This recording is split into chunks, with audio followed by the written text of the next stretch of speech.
یہ جو آپ صلی اللہ علیہ وسلم نے فرمایا کہ جس نے اپنی رائے سے قرآن میں کوئی بات کہی،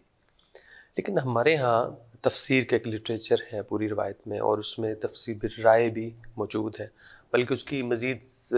سب ہیڈنگ کر کے بالرائے محمود بھی کہا جاتا ہے۔ اس میں بہت ساری تفسیروں کو شامل کیا جاتا ہے، بڑی بڑی تفسیریں ہماری وہ بالرائے وہ بھی ہیں، اور روایت کے اندر تو ایسے لگتا ہے جیسے آپ بالرائے کو پسند نہیں فرما رہے۔ تو کیا آپ صلی اللہ علیہ وسلم کی رائے سے یہاں آپ جس رائے کی بات فرمانا چاہ رہے ہیں وہ کیا ہے، اور ہماری ہاں جو تفسیر بالرائے ہے وہ کیا ہے؟ نہیں دیکھیں، تفسیر بالرائے کا تو مطلب تو آثار سے ہمیں سمجھ میں آ جاتا ہے کہ اصل میں یا تو وہ بات ایسی ہے جس کی بنیاد قرآن میں نہیں، بالکل ٹھیک ہے، تو اس پر تو جہنم میں، قرآن سے باہر کی کوئی بات، قرآن کی تعلیم سے الٹ کوئی بات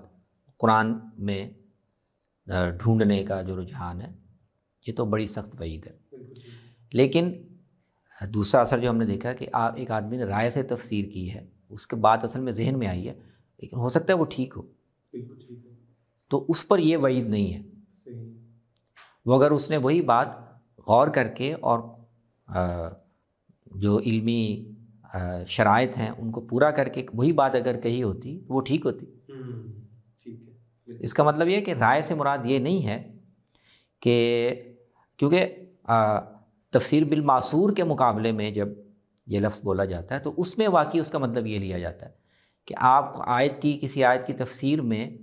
سلف سے، جو رسول اللہ صلی اللہ علیہ وسلم سے، صحابہ سے جو اقوال منقول ہیں ان کے علاوہ آپ کوئی بات نہ کہیں۔ صحیح، تو تفسیر بالرائے کا ہماری علمی روایت میں جو مفہوم سمجھا جاتا ہے وہ یہ ہے ٹھیک ہے، کہ معصور قرآن میں احتیاط کا تقاضا یہ ہے کہ آپ اپنی طرف سے کوئی بات کہیں ہی نہ، بالکل کیونکہ غلطی کا امکان تو ہے۔ صحیح، تو جو محتاط اور سیف طریقہ ہے کہ کسی آیت کی تفسیر میں رسول اللہ صلی اللہ علیہ وسلم نے کچھ فرمایا وہ بیان کر دیں، صحابہ نے کچھ بیان کیا وہ بیان کر دیں، ان کے شاگردوں نے ان سے سن کر کوئی مفہوم بیان کیا ہے، تو احتیاط یہی ہے کہ اس کے باہر نہ جائیں وہی، تو اس کے مقابلے میں تفسیر بالرائے کہا جاتا ہے۔ لیکن وہ ہماری تفسیری روایت میں ہم جانتے ہیں کہ یہ ایک رجحان تھا اور اس کے قابل فہم اسباب تھے، کیونکہ صحابہ کے دور میں ہی مختلف فتنے پیدا ہوئے، مختلف گروہوں نے قرآن کی آیتوں کو جن چیزوں پر محمول کرنا شروع کر دیا، تو اس کے لحاظ سے وہ رجحان ٹھیک تھا کہ بھی قرآن کی بنیادی تعلیم واضح ہے، اور سلف سے منقول، صحابہ سے اور تابعین سے منقول اقوال و آثار کے دائرے میں رہنا یہ ایک محتاط طریقہ ہے اور وہ کافی ہے، اور تفسیر کا راستہ کھولنے سے خرابیاں پیدا ہو رہی ہیں، تو ایک عام لوگوں کے لیے یہ ایک بڑی سیف جگہ تھی۔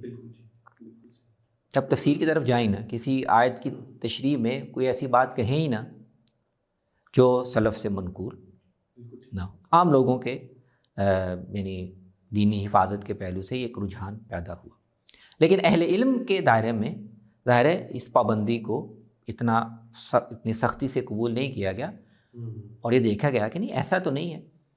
کہ کوئی قول اگر صحابہ سے منقول نہیں، تابعین سے منقول نہیں، لیکن ضروری علمی شرائط پورا کرنے کے بعد اور دلائل میسر ہونے کے بعد قرآن سے وہ بات سمجھی جا رہی ہے، سمجھی جا سکتی ہے،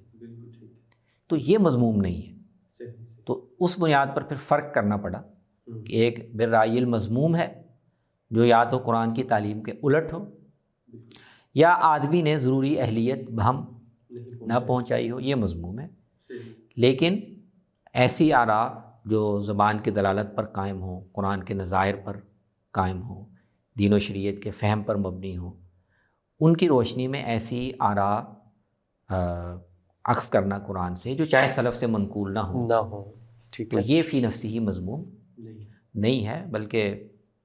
وہ جو خود احادیث میں اور آثار میں چیزیں بیان ہوئی ہیں کہ لا تنقضی عجائب، اور اس کے مختلف محمل سمجھنا اور اس کے وجوہ سمجھنا اور اس کے ظہر کو کے ساتھ ساتھ اس کے بطن کو بھی سمجھنا، اس کا ایک تقاضا ہے